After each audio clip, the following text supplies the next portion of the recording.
वास्तवमा यो घेराबन्दी र आक्रमण हामीले नराम्रो काम गरेका कारणले होइन, हामीले देशका पक्षमा, जनताका पक्षमा, विकास र समृद्धिका पक्षमा र समाजवाद निर्माणका पक्षमा काम गर्दाखेरि स्वाभाविक रूपमा जनता हामी तर्फ आकर्षित हुने भए भन्ने जोखिम ठानेर चाहिँ हाम्रा विपक्षीहरू चाहिँ हाम्रा विरुद्ध मोर्चाबन्दीमा सामेल भएका छन्। त्यस अर्थमा हामीले गर्व गर्नुपर्छ, हामीसँग एक्लै मुकाबिला गर्ने सामर्थ्य हाम्रा विपक्षीहरूले गुमाइसकेछन्। हामीसँग मुकाबिला गर्नका लागि उनीहरू मिल्नुपर्ने बाध्यतामा छन्। त्यस अर्थमा हामी जनताका बीचको लोकप्रिय शक्तिका रूपमा राष्ट्रिय राजनीतिमा स्थापित भएका छौं भन्ने कुरोको सत्यलाई तपाईँ हामी सबैले बोध गर्नु जरुरी छ। त्यसका आधारमा हामी जनताका पक्षमा, राष्ट्रका पक्षमा हामीले गरेका कामहरूलाई बडा गर्वका साथ जनताका बीचमा लिएर गयौं भने यो 5 दलीय गठबन्धन होइन, अझ त्योभन्दा धेरै थपिएर आएछन् भने पनि मुकाबिला गर्न सकिन्छ र उनीहरूलाई जित्न सकिन्छ भन्ने कुराको सन्देश लिएर जनताका गाउँ र बस्तीहरूमा जानु जरुरी छ भन्ने कुरा म तपाईहरुका बीचमा राख्न चाहन्छु। वास्तवमा हामीले संविधान सभाबाट संविधान बनाइरहँदाखेरि पार्टीको 9 राष्ट्रिय महाधिवेशनका समयमा एउटा छलफल गरेका थियौं। हाम्रा केही साथीहरूको तर्क थियो अब हाम्रो समाजको प्रधान अन्तर्विरोध के भन्ने अर्थमा उहाँहरूले अब दलाल नोकरशाही पुँजीवाद नै नेपाली समाजको प्रधान अन्तर्विरोध भनेर भन्दै गर्नुहुन्थ्यो। हामीले के भन्यौं त भन्दाखेरि कुनै पनि प्रधान शत्रुको राजनीतिक प्रतिनिधित्व हुन्छ, त्यो राजनीतिक प्रतिनिधि को हो भनेर खोज्दाखेरि चाहिँ स्वाभाविक रूपमा दलाल नोकरशाही पुँजीवादको हिमायती पार्टी कांग्रेस हो भन्नुपर्ने हुन्छ। कांग्रेससँग मिलेर संविधान बनाउनु पर्ने बेलामा कांग्रेससँगै लडाई लड्नु पर्ने भयो भने संविधान बनाउने कुरा चाहिँ धकेलिन सक्छ। त्यस अर्थमा अहिले प्रधान शत्रुको खोजी गर्ने कुरा होइन, आन्दोलनका उपलब्धिहरूलाई संस्थागत गर्ने कुरा नै यति बेलाको मुख्य कार्यभार हो भनेर हामीले आफूलाई संविधान निर्माण गर्ने काममा केन्द्रित गर्यौं। त्यतिबेलै हामीले एउटा निष्कर्ष निकालेका थियौं, संविधान नबन्दासम्म नेपाली कांग्रेससँग सहकार्य, संविधान बनिसकेपछि अब हाम्रो मुख्य प्रतिस्पर्धा नेपाली कांग्रेससँगै हुनेछ, किनकि अब कसरी समाजलाई अगाडि बढाउने भन्ने प्रश्नमा कांग्रेस र हाम्रो बाटो मिल्दैन। हामी जनताको बहुदलीय जनवाद हुँदै समाजवाद तर्फ जान चाहन्छौं। नेपाली कांग्रेस यथास्थितिवादको हिमायतीका रूपमा, दलाल नोकरशाही पुँजीवादको संरक्षकका रूपमा अगाडि आउनेछ भन्ने हामीले विश्लेषण गरेका थियौं। आज नेपालको राष्ट्रिय राजनीति त्यही दिशातर्फ ध्रुवीकृत भइरहेको छ। आज नेपाली कांग्रेस यो मुलुकको यथास्थितिवादको एउटा भरपर्दो सहयोगीका रूपमा, शक्तिका रूपमा, दलाल नोकरशाही पुँजीवादको मित्रका रूपमा, व्यापारिक पुँजीवादको मित्रका रूपमा उभिएको छ। र तब हामीले 5 दलीय गठबन्धन भित्रका शक्तिहरूका कुरा गर्ने हो भने मैले तपाईहरुलाई भन्नुपर्छ, 5 दलीय गठबन्धन भित्र आफूलाई कम्युनिस्ट भन्नेहरू पनि 5 दलीय गठबन्धनमा सामेल छन्। पूरा समाजवादको गर्छन्। कसको नेतृत्वमा भन्दाखेरि शेरबहादुर देउवाको नेतृत्वमा समाजवादको यात्रा। यो भन्दा ठट्टा मजाकको विषय के हुन सक्छ? भन्छन् हामी केपी ओलीको प्रतिगमनका विरुद्ध एकताबद्ध भएका छौं भन्छन्। प्रतिगमन के हो, केपी ओलीले गरे प्रतिगमन के हो भनेर भन्दाखेरि जनताका बीचमा जाने फैसला गरेका कुरा प्रतिगमन हो भनेर व्याख्या गर्छन्। म तपाईहरुलाई के कुरा बताउन चाहन्छु त भन्दाखेरि जनताका बीचमा जाँदाखेरि जे कुराको वाचा कबुल गरिएको छ त्यसका पक्षमा उभिने कुरा लोकतान्त्रिक शक्तिहरूको कर्तव्य हो।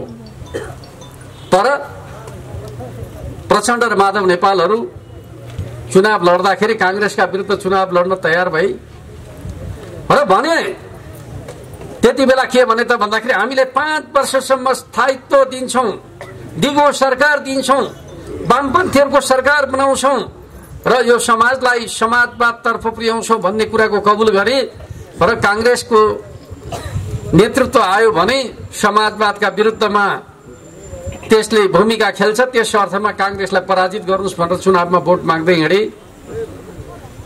तर जब पार्टीभित्रको अन्तरसंघर्ष पैदा भयो त्यसपछि उनीहरू जनतासँग गरेका वाचा कबुल बिर्सेर चाहिँ के गरे त भन्दाखेरि नेपाली कांग्रेस जसलाई जनताले हराएका थिए उसैलाई यो देशको प्रधानमन्त्री बनाउने काम गरे। जनताले कांग्रेसलाई प्रतिपक्षमा बस्ने आदेश दिए। कांग्रेसका विरुद्ध चुनाव लडेका नेताहरूले कांग्रेसलाई प्रधानमन्त्री बनाउने काम गरे। त्यस अर्थमा हामीले के भन्यो त भन्दाखेरि अब जनताको जनादेश खण्डित गर्ने काम भएको छ। जनताको जनादेश खण्डित भएका बेलामा अब हामी जनतामा जानुपर्छ भन्ने खालको कुरा लोकतन्त्रको कुरा हो, प्रतिगमनको कुरा होइन। जनताको जनादेश खण्डित गर्नेहरू, जसलाई जनताले हराएका छन् उसैलाई प्रधानमन्त्री बनाउन हिँड्नेहरू प्रतिगामी हुन्। जनताका पक्षमा उभिनेहरू, जनताको जनादेशका पक्षमा उभिनेहरू जनपक्षीय हुन्, प्रगतिशील हुन् भन्ने कुराको सच्चाइलाई बुझ्नु जरुरी छ भन्ने कुरा म तपाईहरुको बीचमा राख्न चाहन्छु। वास्तवमा भन्नुहुन्छ भने यो मुलुकमा सबभन्दा ज्यादा प्रतिक्रियावादको सेवा गर्ने नेता को भनेर भन्यो भने शेरबहादुर देउवा भन्दाखेरि फरक पर्छ भन्ने मलाई लाग्दैन। यो मुलुकमा संसदीय लोकतन्त्रलाई सबभन्दा ज्यादा बदनाम गर्न भूमिका खेल्ने पात्रको प्राडो पजेरो का रूपमा चर्चित नेतृत्व गर्ने प्रधानमन्त्रीको शेरबहादुर देउवा, हर्स ट्रेडिङको घटनाका रूपमा सांसदहरूको खरिद बिक्रीको योजना बनाउने नेताको भन्दाखेरि शेरबहादुर देउवा, जनताको लोकतन्त्रलाई लगेर दरबारमा बुझाउने नेताको भन्दाखेरि शेरबहादुर देउवा। आज त्यही शेरबहादुर देउवाको नेतृत्वमा हाम्रा कामरेडहरू अग्रगमनको कुरा गर्दैछन्, समाजवादको कुरा गर्दैछन्। यो भन्दा लज्जाको कुरा के हुन सक्छ भन्नु त? अझ माओवादीका कुरा गर्नुहुन्छ भने माओवादीले त 2052 सालमा शेरबहादुर देउवा प्रधानमन्त्री भएका बखत शेरबहादुर देउवालाई 40 बुँदे माग राखेर शेरबहादुर देउवाको नेतृत्वमा जनताका माग पूरा हुँदैन भन्ने निष्कर्ष निकालेर आफैले दिएको अल्टिमेटम भन्दा पहिले हतियार बोकेर 17,000 को बलिदानको नेतृत्व गरेको दावी गर्ने माओवादीका नेताहरू अहिले आफ्नो अस्तित्व रक्षाका लागि माओवादीको शरणमा पुगेका छन्। यो भन्दा लज्जाको विषय के हुन सक्छ? के पनि हुन सक्दैन। देउवासँग लड्नका लागि युवाहरूलाई बलिदानमा होप्न तयार हुने माओवादीहरू आज त्यही देउवाको साथमा माओवादी आन्दोलनको रक्षाको कुरा गर्दैछन्। माओवादीका कार्यकर्ताहरू यो गलत भयो भन्न सक्दैनन्। माओवादी आन्दोलनभित्र सृजनात्मक चेत मरेको छ, सृजनात्मक चेत हराएको छ। यदि साँच्चै सृजनात्मक चेत हुन्थ्यो भने जसका विरुद्ध हतियार उठाएको हो उसैको सेवामा समर्पण गर्न खोज्ने प्रचण्डको नेतृत्वका विरुद्ध माओवादीले यति बेलासम्म विद्रोह गरिसकेको हुनु पर्थ्यो। तर आज हामी प्रचण्डले गल्ती गरे भन्ने माओवादी भित्रका नेताहरू बोल्या सुन्दैनौं। बरु जुन नेताहरू नेकपाको निरन्तरताका रूपमा आज नेकपा एमालेमा हुनुहुन्छ उहाँहरू विरुद्ध उनीहरू हमला गरिराखेका छन्। वास्तवमा नेकपा निर्माण गर्ने कुरा कुनै गलत कुरा थियो।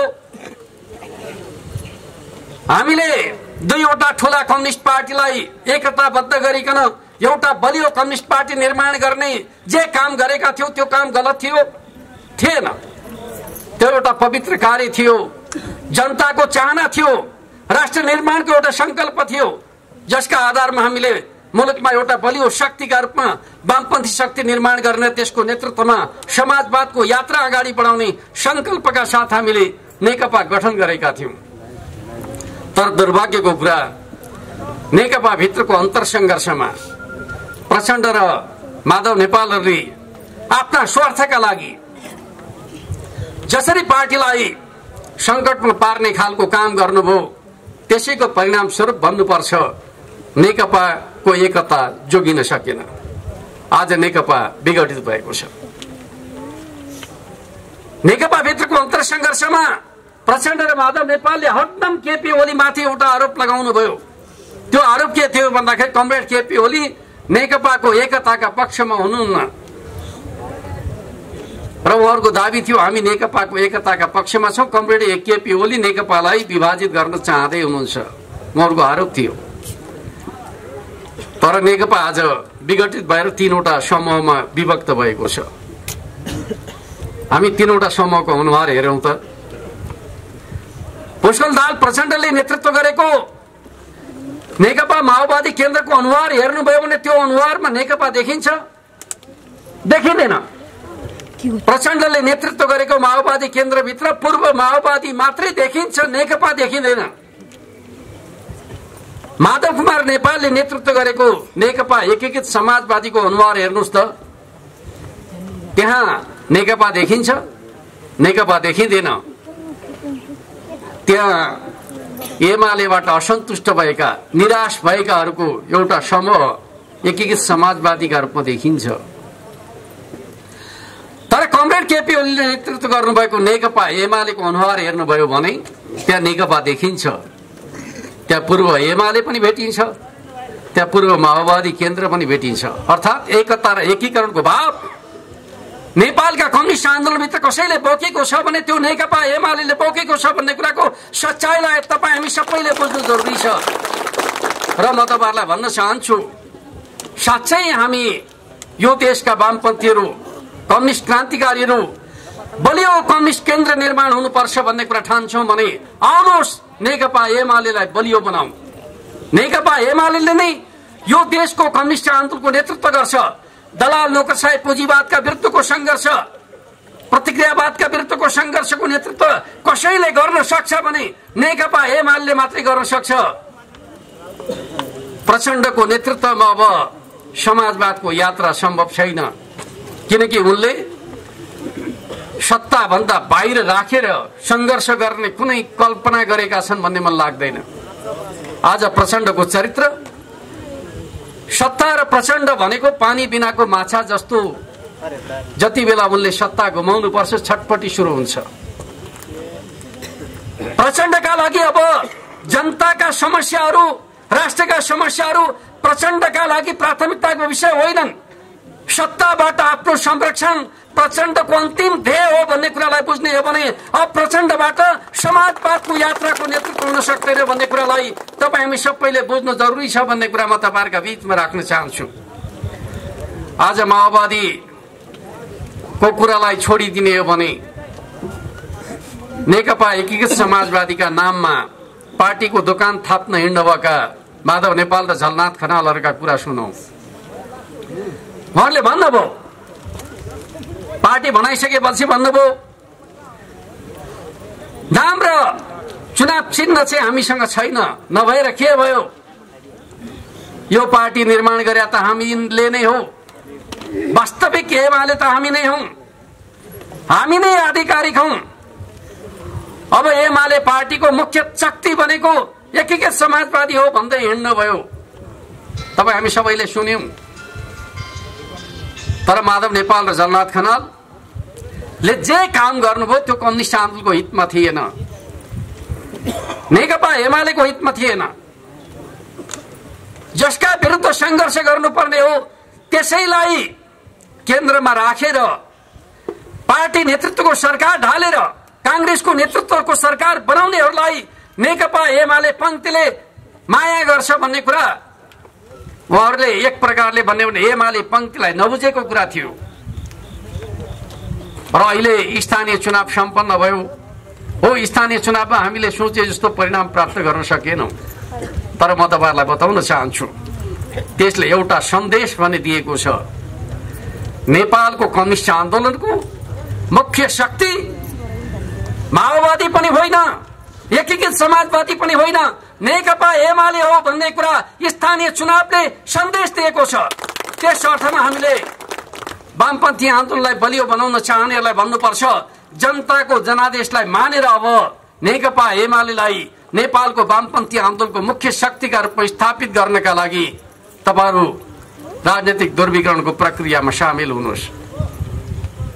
हो, बैतडीका केही साथीहरू पनि समाजवादी दोकान थाप्न जानु भएको छ। उहाँहरूलाई कस्तो लागेको छ थाहा छैन।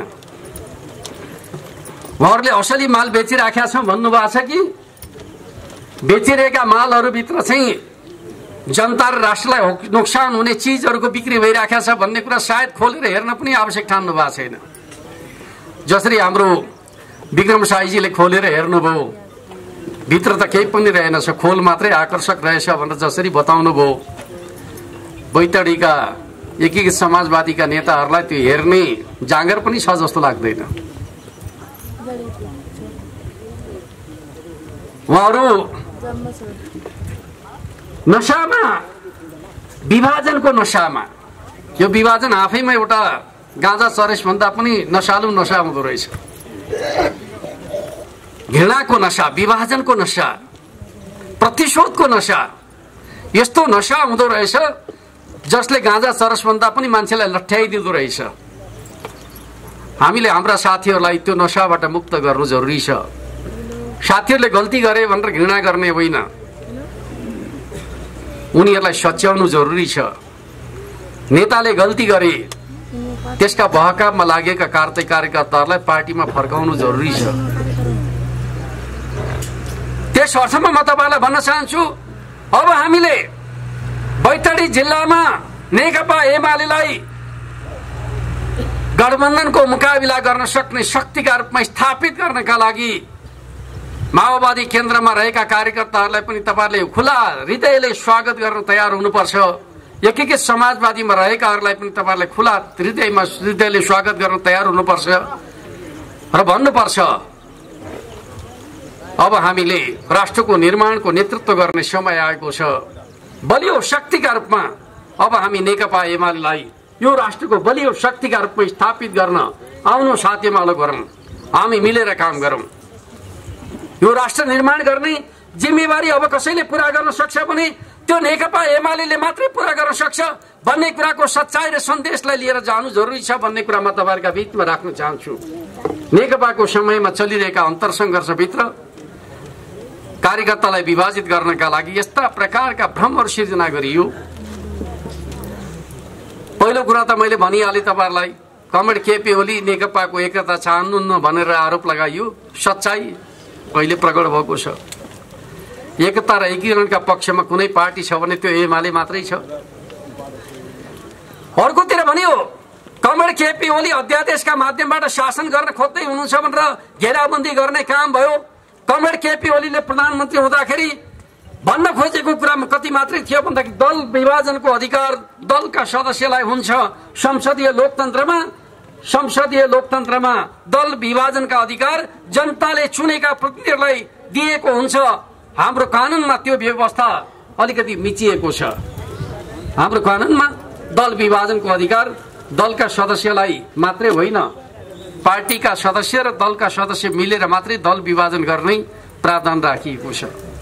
तर दुनियाँको संसदीय लोकतन्त्रमा दल विभाजनको अधिकार दलका सदस्यलाई दिएको हुन्छ। उहाँले गर्न खोजे त्यति मात्रै थियो। दुनियाँको संसदीय लोकतन्त्रले दलभित्रको जनप्रतिनिधिको अधिकारलाई स्थापित गर्नका लागि जे लोकतान्त्रिक मान्यतालाई स्थापित गरेको छ, हाम्रो लोकतन्त्रमा पनि त्यही मान्यता कायम हुनुपर्छ भनेर उहाँले अध्यादेश जारी गर्न खोज्नुभयो। 40% पार्टी र 40% दलका सदस्य भन्ने ठाउँमा उहाँले ओआ राखेर अध्यादेश जारी गर्न खोज्नुभयो। तर त्यति बेला नेकपाको स्थायी कमिटिको बहुमतले त्यसका विरुद्ध मोर्चा खडा गर्यो, अध्यक्षका विरुद्ध मोर्चा खडा गर्यो, अध्यादेशको विरोध गर्यो। त्यसपछि प्रधानमन्त्रीले अध्यादेश फिर्ता लिएर पार्टी एकताको रक्षा गर्ने काम गर्नुभयो। तर आज हेर्नु त, हिजो जसले अध्यादेशको विरोध गरे उनीहरू स्वयं आफैले के गरे? उनीहरूले के गरे त भन्दाखेरि 40% का ठाउँमा 20% रका ठाउँमा वा राखेर हाम्रो पार्टी नेकपा एमालेलाई षड्यन्त्रपूर्ण ढंगले विभाजित गर्ने काम गरे। विभाजित गर्ने काम मात्रै गरेनन्, नेकपा एमाले कानूनी रूपमा विभाजित गरिएको घोषणा हुने बित्तिकै आफैले जारी गरेको अध्यादेश फिर्ता लिएर कतै आफ्नै दलको विभाजन हुने हो कि भन्ने त्रासमा अध्यादेश फिर्ता लिने काम गरे। कुनै एउटा दललाई हेरेर कानून बनाउने, त्यो दललाई विभाजित गरिसकेपछि कानून फिर्ता लिने कुरा कुन प्रकारको कानूनी राज्यमा त्यस प्रकारको मान्यता अवलम्बन गर्ने गरिन्छ? यो त स्वेच्छाचारी शासनको नमुना हो। आज प्रचण्ड र माधव नेपाल शेरबहादुर देउवासँग साँठगाँठ गरेर नेपालमा स्वेच्छाचारी शासनको नेतृत्व गरिरहेका छन्। यो चिजलाई हामीले बुझ्नु जरुरी छ। नेकपा एमालेको विभाजन कुनै कानुनी शासन अन्तर्गत गरिएको विभाजन होइन, स्वच्छाचारी शासनको नमुना हो भन्ने कुरालाई तपाईँ हामी सबैले बुझ्नु जरुरी छ। आज अदालतभित्र चलिरहेका बहसहरू हेर्नुभयो भने हिजो मात्रै प्रधान न्यायाधीशले महाभियोगको जवाब दिने क्रममा जे जवाब दिए,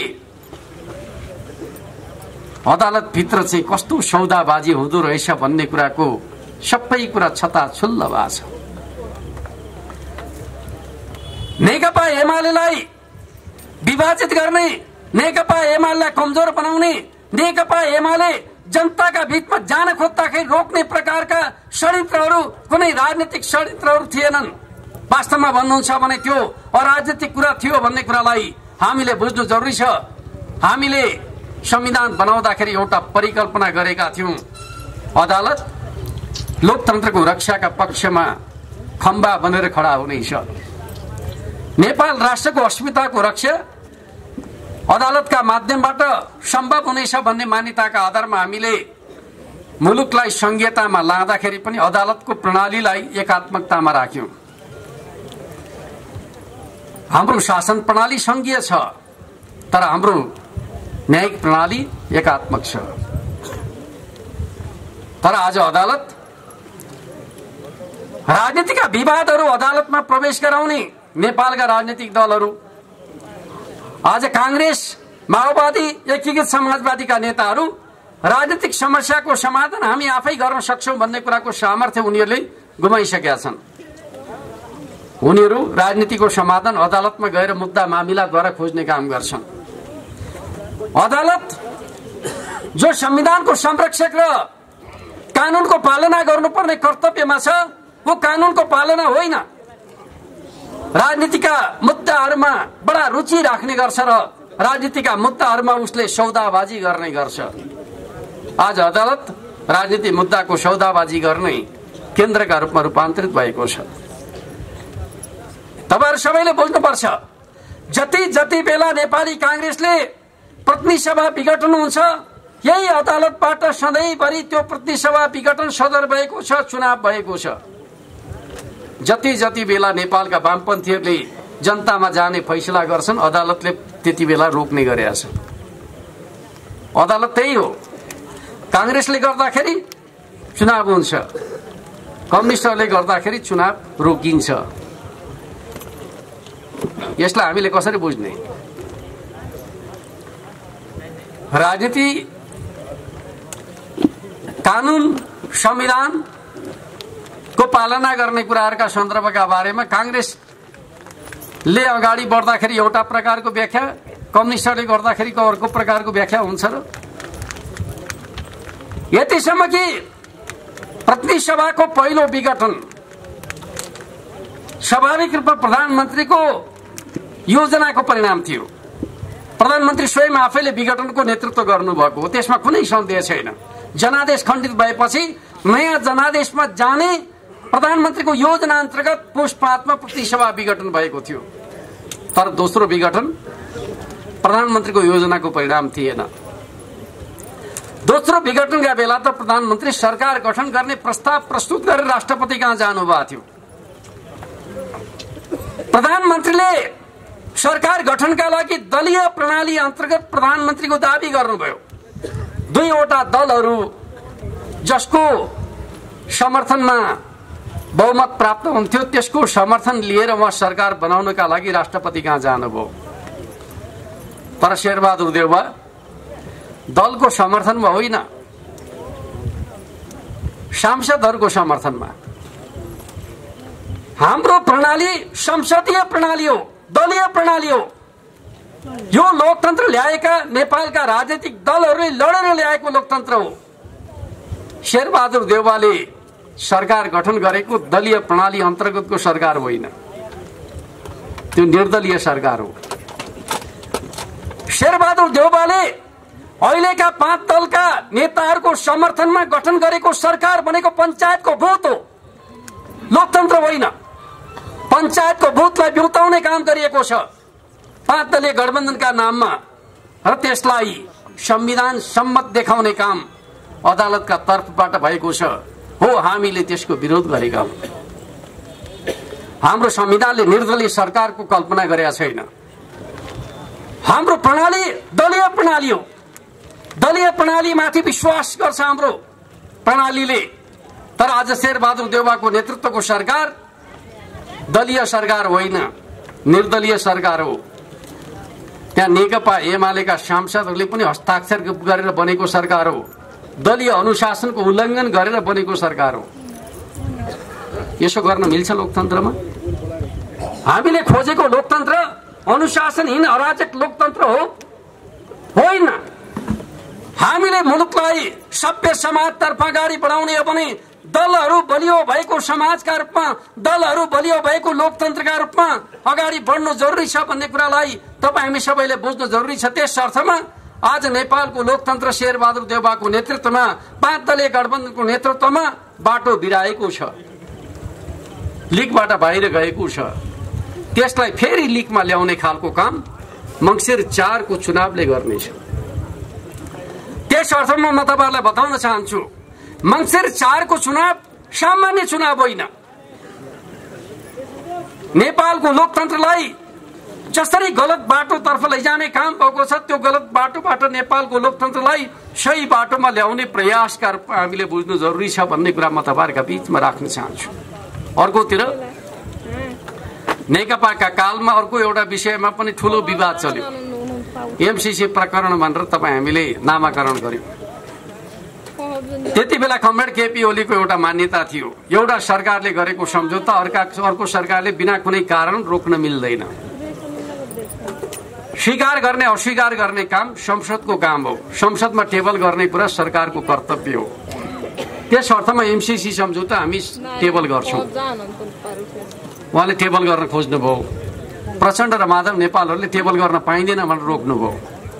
सभामुखले सरकारको बिजनेस रोक्न मिल्दैन थियो, तर सभामुखले भने म बरु झुन्डिन तयार छु, एमसीसी टेबल गर्दिन। नेकपा कालको कुरा। जब नेकपा विभाजित भयो के भयो तपाईँ हामी सबै जानकार छौं।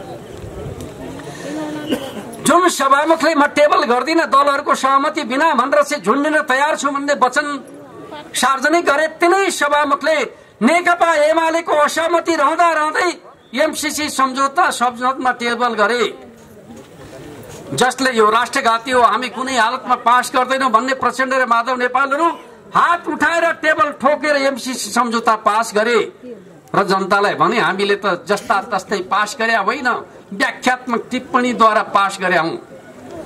तपाईँ हामीले चाहिँ गर्दाखेरि संविधान सभालाई असफल बनाएर राष्ट्रलाई कमजोर पार्ने षड्यन्त्रलाई असफल पार्ने काम भयो र मुलुकमा जनताका पक्षमा संविधान जारी गर्ने काम भयो।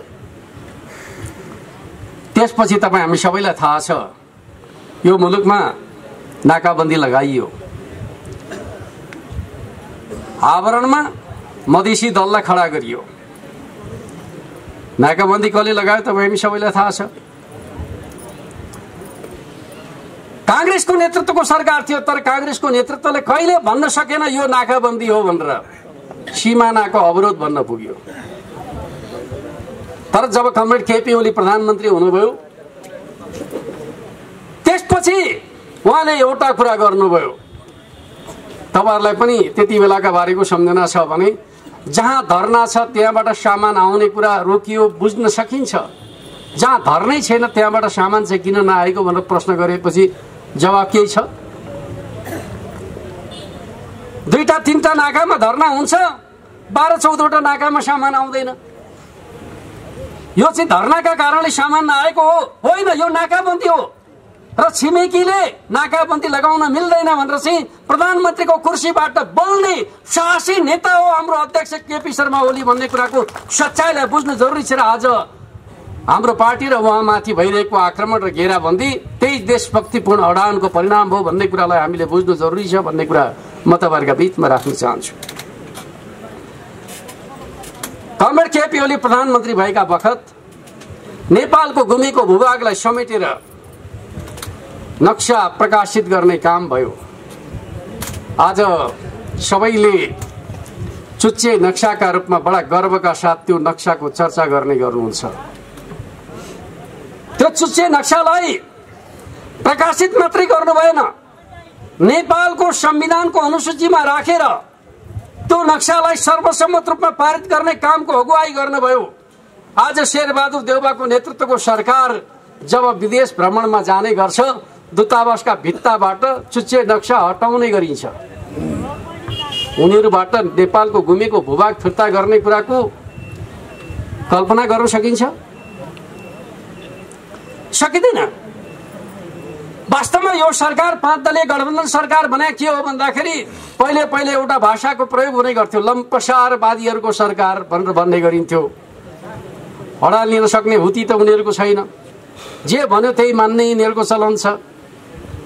र पछिल्लो समय त हाम्रो पुष्पल दाल प्रचण्डले भने एउटा शब्द म तपाईँलाई सुनाउन चाहन्छु।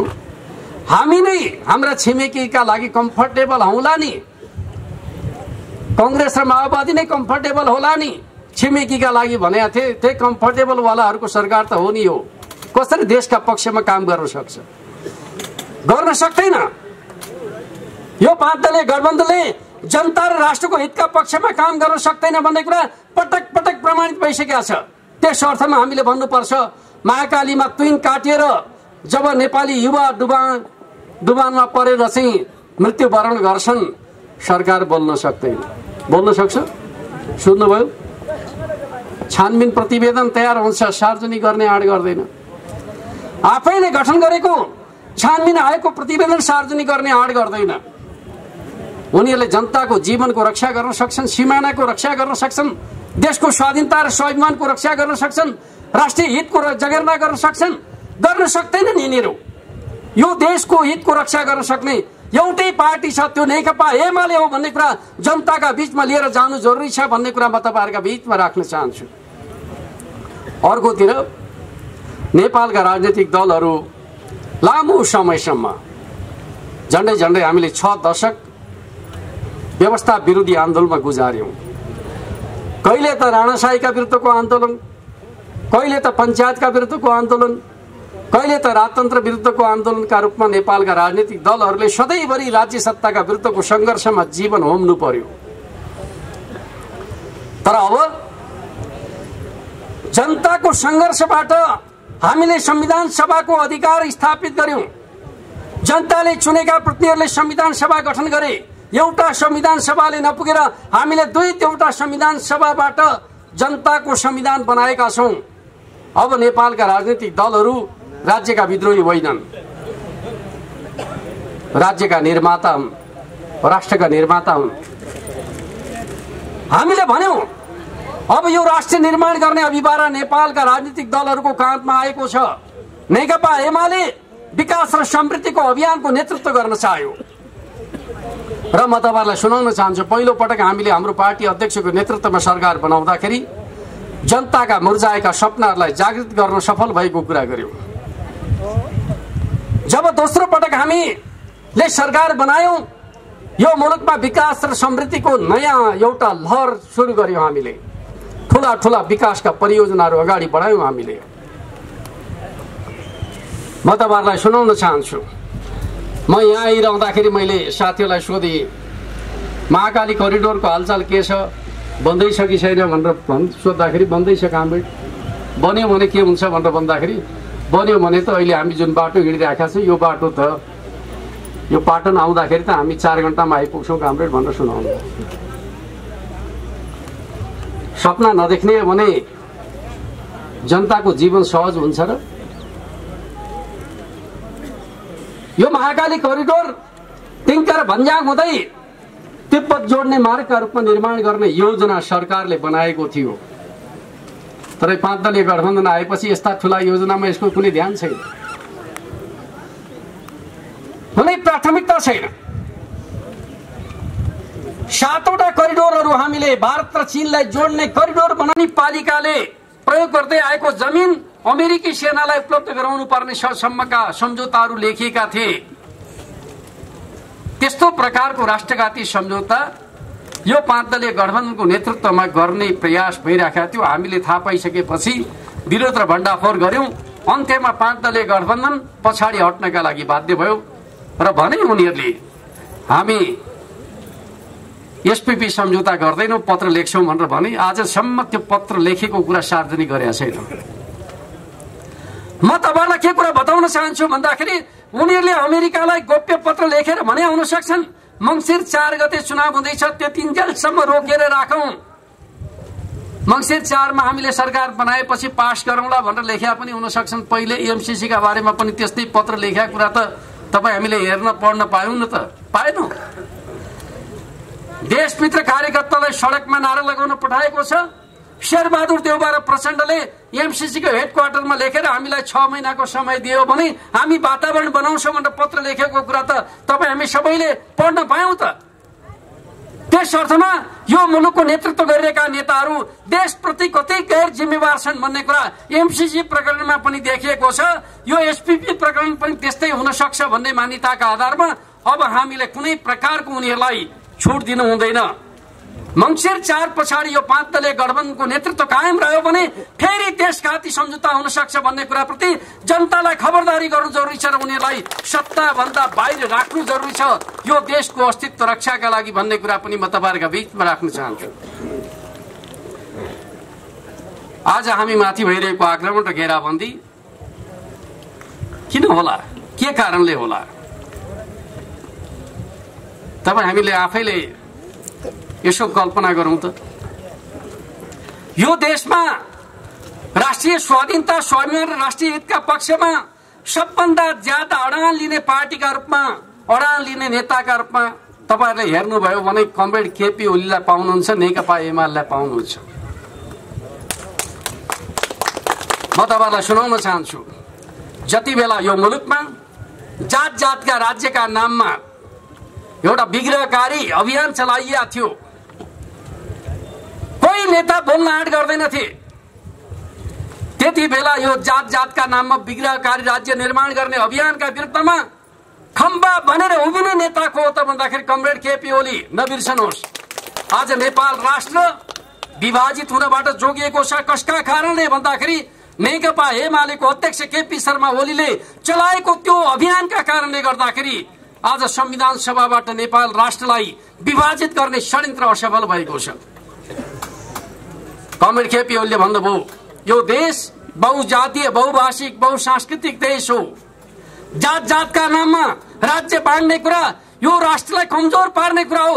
खबरदार, होशियार, हामी किमर्थ त्यो हुन दिँदैन भनेर आवाज उठाउने नेताका रूपमा कमरेड केपी ओली खडा हुनुभयो र आज यो मुलुक जातीय विखण्डनबाट जोगिएको छ। त्यसको श्रेय कसैलाई जान्छ भने कमरेड केपी ओलीलाई जान्छ, नेकपा एमालेको नेतृत्वलाई जान्छ भन्ने कुरालाई तपाईँ हामी सबैले बुझ्नु जरुरी छ र यो चीज जनताका बीचमा जानु जरुरी छ भन्ने कुरा म तपाईहरुका बीचमा राख्न चाहन्छु।